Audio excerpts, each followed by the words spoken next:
You're listening to an Airwave Media Podcast.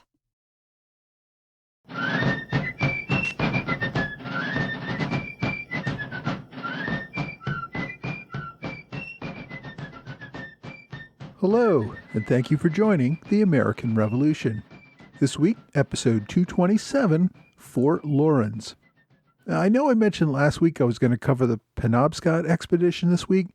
However, I'm going to push that off till next week so I can cover this week the story of Fort Lawrence, which chronologically I probably should have covered a few episodes back. Fort Lawrence was a western outpost about 80 miles west of Pittsburgh in modern-day Ohio. It was built as part of an effort to capture British-held Detroit. This effort was led by General Lachlan McIntosh, who I last really talked about in episode 138. The general from Georgia had faced continual frustrations in his efforts against British-controlled East Florida. Much of his frustration came from the leaders of Georgia and North and South Carolina, who refused to recognize continental authority over state militia. As a result, McIntosh could never mount a successful military mission in the South. The disputes between McIntosh and the civilian leaders had boiled over in May of 1777 when Georgia President Button Gwinnett arrested McIntosh's brother and tried to cut McIntosh out of the chain of command in the army entirely. McIntosh ended up in a duel with Gwinnett and killed President Gwinnett. Several months after that, General Washington transferred McIntosh up north, where he would not be subject to revenge attacks by other men in the Gwinnett faction.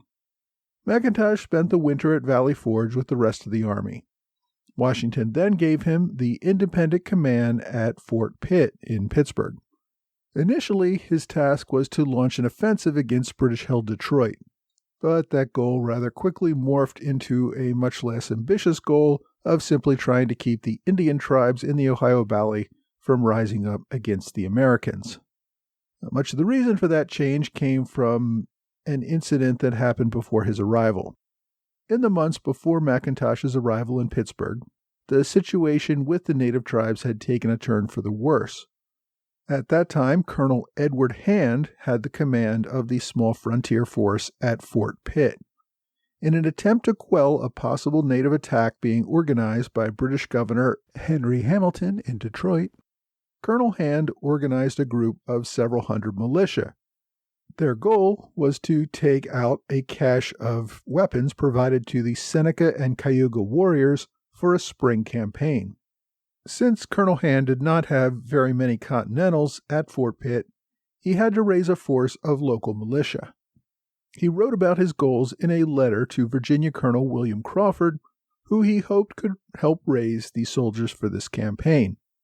Quote, "As I am credibly informed that the English have lodged a quantity of arms, ammunition, provision, and clothing at a small Indian town about 100 miles from Fort Pitt, to support the savages in their excursions against the inhabitants of this and the adjacent counties, I ardently wish to collect as many brave, active lads as are willing to turn out to destroy this magazine.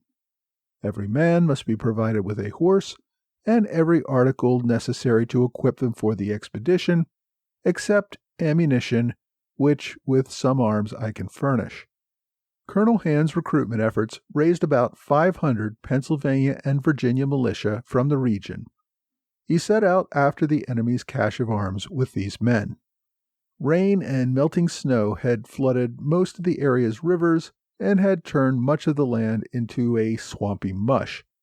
He marched his men about 40 or 50 miles up the Beaver River, but the conditions made marching so slow that Hand quickly realized that he would run out of supplies before the army reached its target. He ended up calling off the mission, turned his men around, and marched back to Pittsburgh. On the return march, several scouts reported finding a small gathering of maybe 50 or 60 Indians nearby. They reported that these were likely Cayuga warriors gathering for an attack on nearby settlements. So the militia attacked this native camp. As it turned out, they were not warriors preparing for an attack. They were not even members of a hostile tribe. They were members of the Lenape, also known as the Delaware tribe. The leader of the group in this particular village was only known as Pipe. When the militia attacked, Pipe put up a defense while telling his family, consisting of his wife, mother, and children, to make a run for it. The militia killed Pipe. Then they chased down his family and massacred them as well. They interrogated several prisoners and learned of another Indian gathering a few miles away. So the militia set out after that group, only to find about 10 women and children collecting salt. Most of them scattered, but the militia managed to run down some of the women and at least one child and killed them as well. The militia then returned to Fort Pitt with the scalps of their victims, along with 2 live female prisoners. Female Indians at the time were known as squaws, so the mission became known as the Squaw Campaign. The campaign's commander, Colonel Hand, expressed what he called mortification at the killing of women and children. The leadership considered the entire campaign to be an embarrassing failure. For the local Delaware Indians, though, this was more than just an embarrassment. It was a massacre of innocent people who were just going about their lives. The most prominent Indian killed, Pipe, had been reputed to be friendly to the American cause and had been instrumental in keeping the Delaware neutral. Following his killing and that of his family, the Delaware became decidedly more hostile, led by Pipe's brother, known as Captain Pipe or Hopokan. General McIntosh arrived at Fort Pitt in late 1778, only a few months after the Squaw Campaign. It's unclear if McIntosh replaced Colonel Hand because of the massacre, but Hand was never sanctioned for his actions and went on to be promoted to general later in the war. It seems more that McIntosh's deployment was part of a larger effort to launch an offensive against British-held Detroit. McIntosh, though, had the difficult task of making peace with the Delaware Indians, who were related to the people that had been massacred just a few months earlier. Now you may ask, why on earth would Indians whose relatives were just victims of a massacre be willing to work with those same people? Well, for one thing, the people had changed. Edward Hand obviously was no longer in command, and the local militia were no longer the primary military force in the area. General McIntosh had brought with him to Fort Pitt about 1,000 Continental soldiers to support his offensive against Detroit. Now, there are no detailed records of the treaty negotiations, but McIntosh must have distanced himself from the massacre, condemning the acts as the unfortunate actions of militia running amok.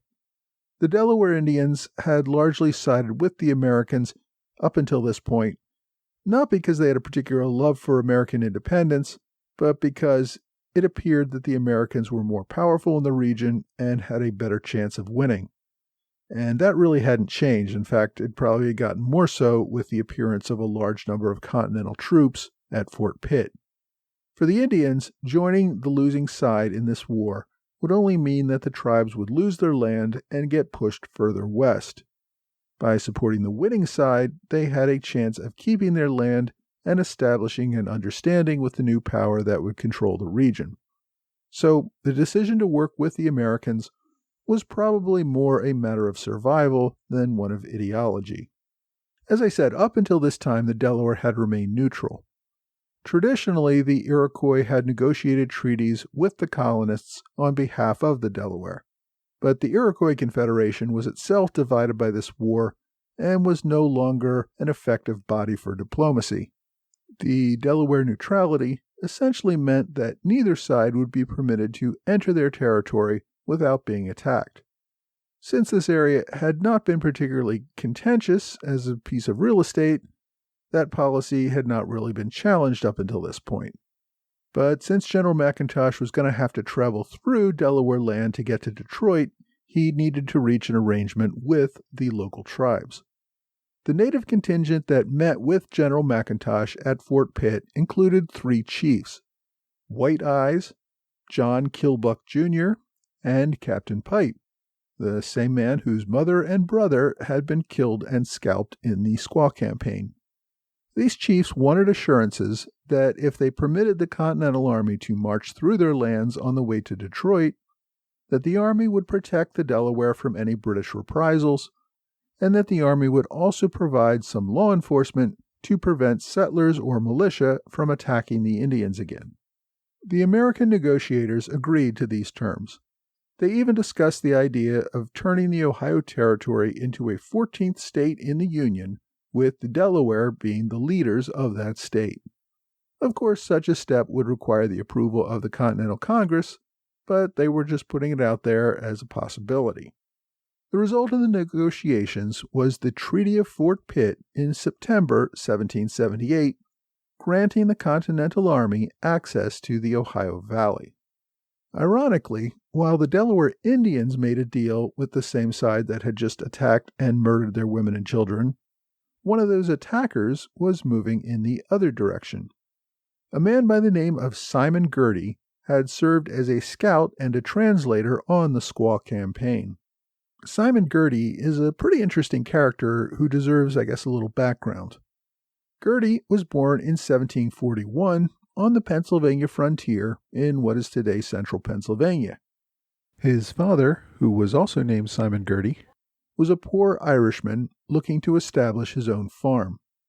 Although the family managed to make a living through farming and trading with the local Indians, Eastern land speculators claimed that Girty was illegally squatting on land that they owned. The agent for the landowners, George Grogan, burned the family farm and had the sheriff throw the family into the street. The end of Girty's father is a matter of contention. One story says that Girty fought a duel in which he was killed. Another story says that an Indian killed Girty in a tomahawk attack. In either case, the elder Girty was killed, leaving young Simon without a home or a father at age 9. His mother married another man named John Turner, who had established his own farm, and who raised Girty and his brothers as their new stepfather. In the story I mentioned before, where Girty was killed by an Indian, that story also says that Turner killed the Indian in revenge before marrying Girty's widow. The Girtys and Turners lived together as a joint family for several years. Then, in 1754, when Girty was 13 years old, George Grogan, the same man who had the Girtys thrown off their farm, joined up with a Virginia militia colonel by the name of George Washington in the Ohio Valley. They killed some French soldiers there and started a massive war. The French and their Indian allies made war all along the colonial frontier, attacking settlements, including those in Pennsylvania. Turner took his family to Fort Granville for protection. He joined the local militia and served as a sergeant. The family remained at Fort Granville for protection from the French and Indians. In 1756, the fort commander went out on a patrol.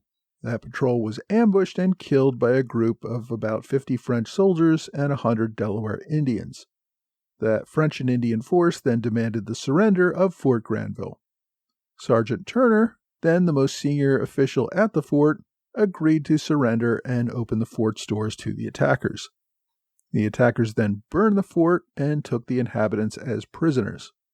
Sergeant Turner was condemned to be tortured and burned at the stake. The Delaware burned and cut him for over 3 hours before someone put a tomahawk into his skull, thus finally ending his misery. All of this was done with his wife and children, including Simon Girty, watching all of the events unfold. The 15-year-old Girty was then separated from his mother and brothers and sent to live with the Mingo chief by the name of Goyasuta. The Mingo were part of the larger Seneca tribe then living in what is today western New York and Pennsylvania. Goyasuta was the head of a village that sat near the current town of Erie, Pennsylvania. There, Girty became a part of the tribe, an adopted son. He learned the language and culture of the Mingo people who had adopted him. Goyasuta had actually accompanied George Washington on one of his early forays into the Ohio Valley, but once the war broke out between the British and the French, Goyasuta sided decidedly with the French.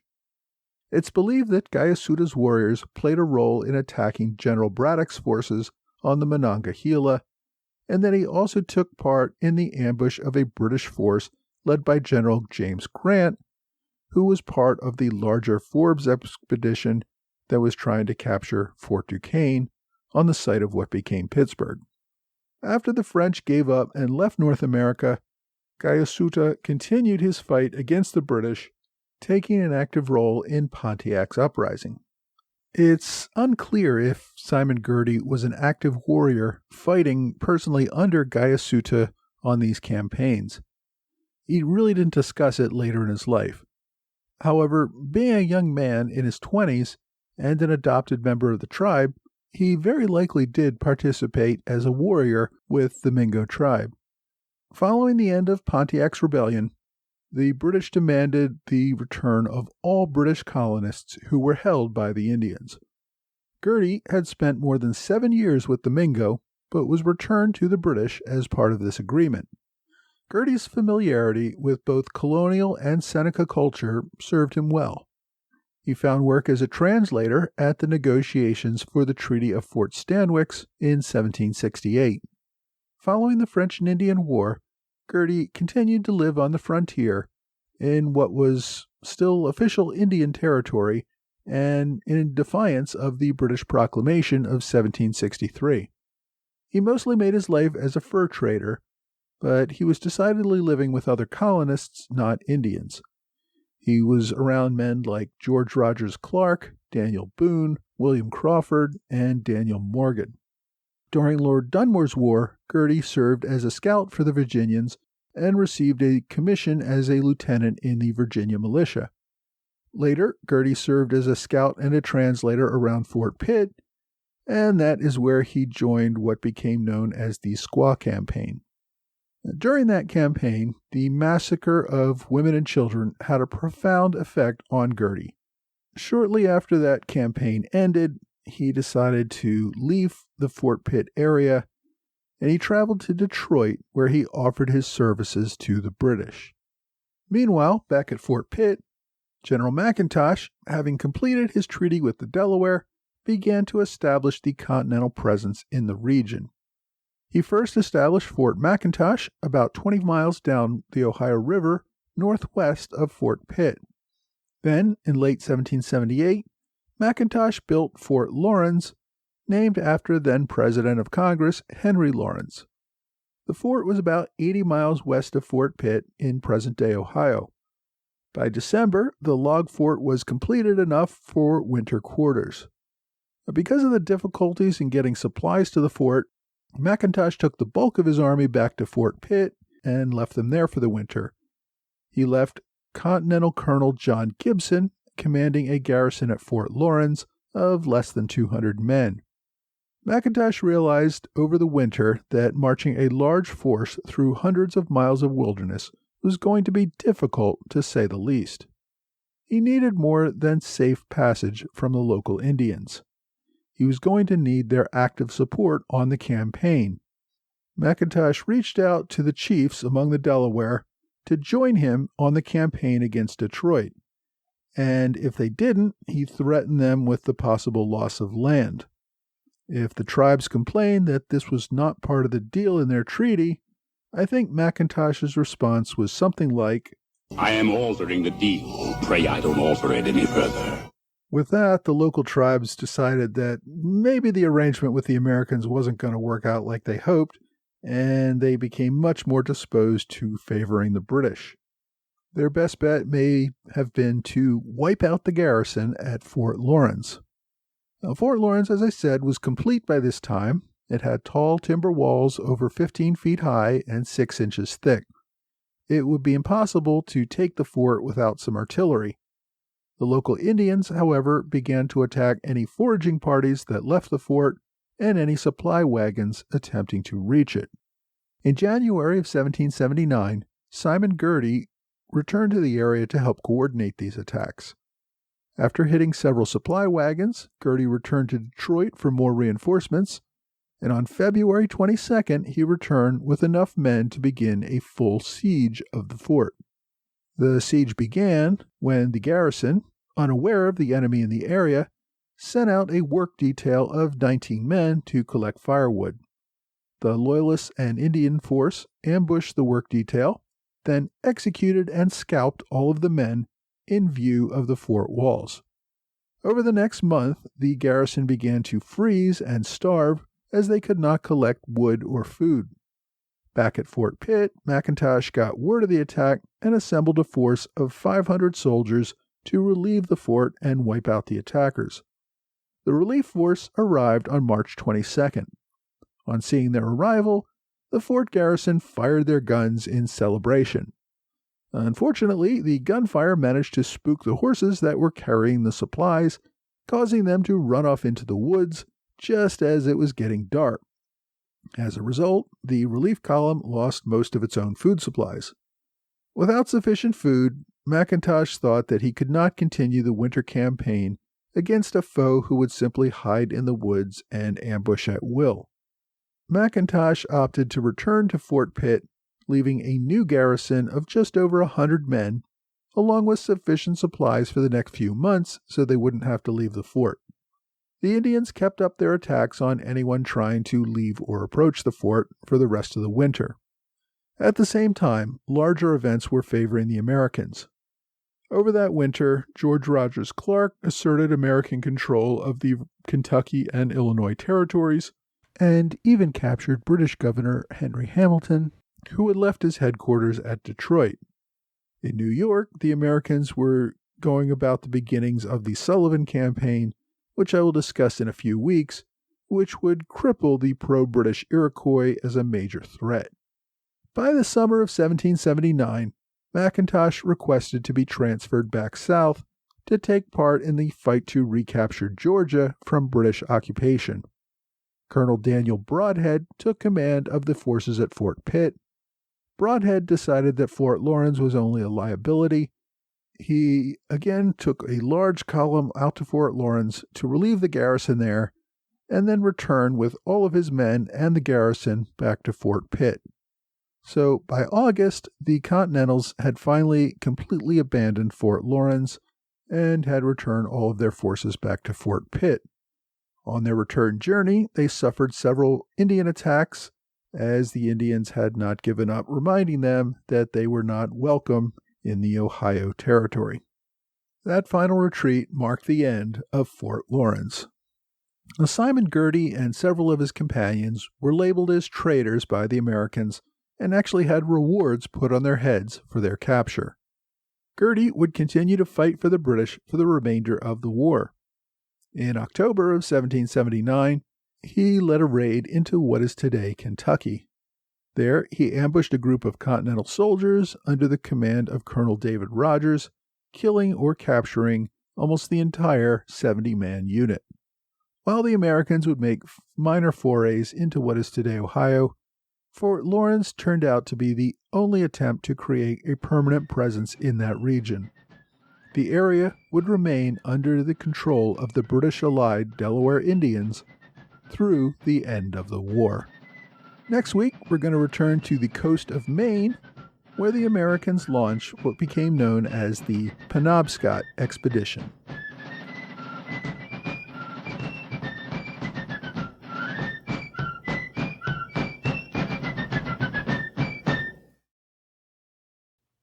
Hey, thanks for joining the American Revolution Podcast After Show. Thanks to my Patreon supporters in the Alexander Hamilton Club, Trey Nance, George Davis, and George Hunter. Thanks also to Robert Morris Circle supporter, Mike Hager. I greatly appreciate everyone who has gone to patreon.com to pledge ongoing support for this podcast. It's helped me to cover my expenses and to keep the podcast free for everyone who can't afford to pitch in. As I mentioned at the outset of this episode, I probably should have covered Fort Lawrence and the events surrounding it a few months ago to fit in with the timeline of this podcast. I want to thank Zach Wingard, who pointed out that I had missed covering this important event, and even though I'd already posted episodes about later events, I figured better late than never and put together this episode. The really interesting character for me in this story is that of Simon Girty. He became known as a hated enemy on the American frontier. His decision to betray the American cause and join the British was treated with the same contempt as Benedict Arnold's later betrayal. Like Arnold, Girty would continue as an active combatant against the Americans for the remainder of the war. A few years after the events of this episode, in 1782, he would be present at the torture and execution of his old friend, Continental Colonel William Crawford. This action would further focus the hatred of his former American comrades against him. Girty would continue to live in the Ohio Territory until the Americans defeated the native tribes at the Battle of Fallen Timbers in 1794. After that, Girty moved to Quebec, where he remained an active supporter of the British military through the War of 1812. He settled onto a farm and started a family in Canada, where he lived until his death in 1818. As I said in the main show, Fort Lawrence itself is important primarily because it marked the only attempt at a permanent continental presence in what became the state of Ohio during the American Revolution. If you want to read more about Fort Lawrence, I did find one book that covers it in much more detail. It is called Fort Lawrence, 1778 to 1779, The Revolutionary War in Ohio, by Thomas Piper and James Gidney. This is a fairly short book, less than 100 pages. Even so, it covers the event pretty well. It was first published in 1976, when interest in the era was raised by the bicentennial. One of the authors, Thomas Piper, was a public school teacher in Ohio. He did graduate work at Kent State, where I imagine he linked up with his co-author, Kent State professor James Gidney, who passed away more than 20 years ago. The book is out of print, but you can still find copies of it online. As always, I've included links on my website. You can also borrow a copy of this book on archive.org if you just want to take a look at it. My online recommendation is an older book that focuses on the life of Simon Girty. It's called The History of the Girtys by Consul Wilshire Butterfield. It takes a close look at Simon Girty and his brothers, all who have a pretty interesting story to tell. Now, this book was first published in 1890, but the copy that's available on archive.org is a 1955 reprint. The author, Butterfield, was a 19th century historian who wrote a number of books from the era and who tended to focus on the frontier. As always, you can search for the book on archive.org or use the direct link on my blog or website. My question this week asks, why was taxation without representation a major issue for the colonists? Well, taxation without representation was a shorthand term for a much more complex idea. Way back during the English Civil War, more than a century before the Revolution, the British Parliament went to war against King Charles I and those loyal to him over the issue of taxation. The outcome of that dispute was that only Parliament and not the king could levy taxes. This was based on the idea that Parliament, as a representative body of the people, had that authority. Taxation by a non-representative body, such as the king, was seen as a form of tyranny. If you are taxed by a body in which you have no representation, there's really no limit on how high the taxes could go, so you've essentially lost the right to property. Those being taxed could be reduced to a state of slavery, as all excess wealth was taken from them, and they were left with barely enough to survive. By contrast, if you are taxed by a body in which you are represented by someone you've elected, that meant that elective power would serve as a check on what amount was reasonable for government expenses, because you could always throw out your representatives if they were taxing you too much. So, when Parliament began levying direct taxes on the colonies in the 1760s, colonial leaders thought that Parliament was violating this basic principle. Colonists were not represented in the Parliament. Although the taxes proposed were not excessive, colonists feared that they would be subject to even greater taxes in the future once Parliament established the precedent of taxation without representation. They only had to look at places like Ireland or Bengal to see how the British might strip them of virtually all their wealth and leave them impoverished if they allowed this precedent to take hold. Now, of course, officials in London saw this very differently. The vast majority of British subjects were not permitted to vote at this time. The idea that everyone needed a vote before they could be taxed was not something that had ever been true in Britain, or anywhere else for that matter.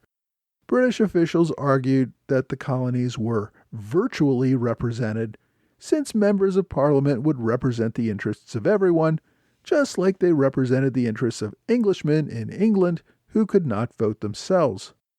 The colonies did not accept this argument.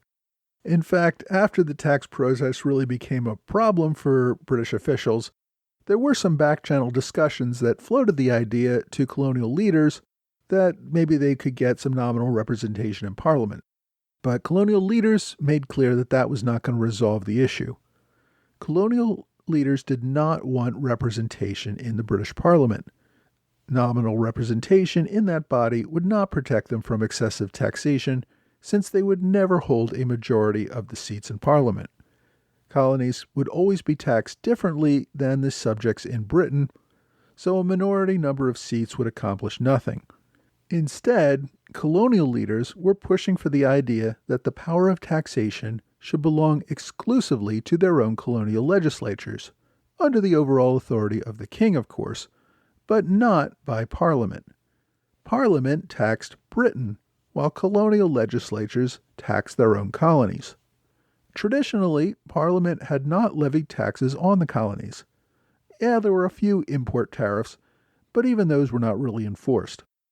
So, when Parliament imposed the stamp tax in the 1760s, it really woke up the colonies as the opening salvo of an attempt to strip them of their wealth. Now, even though Parliament quickly repealed the stamp tax and tried to stick to the more traditional import tariffs afterwards, it also passed the Declaratory Act, confirming its position that it would pass any laws for the colonies, including taxes, if it wanted to do so. The decision not to impose taxes at this time was a matter of the kindness of Parliament and had nothing to do with the rights of the colonies. So this kept the colonies on high alert for the next decade, fearing that some politicians would try to sneak in more taxes, even little taxes, that would set a precedent for much larger taxes down the road. Once the colonies acquiesced on even the smallest tax that was a direct tax from Parliament, they would have given up on the principle of taxation without representation, and they would have no legitimate principle on which to stand when Parliament raised taxes much higher at some later time. If you have a question that you would like me to answer, please feel free to email me at mtroy.history@gmail.com or reach out to me on Twitter, Facebook, or Quora. Well, that's all for this week. I hope you will join me again next week for another American Revolution podcast.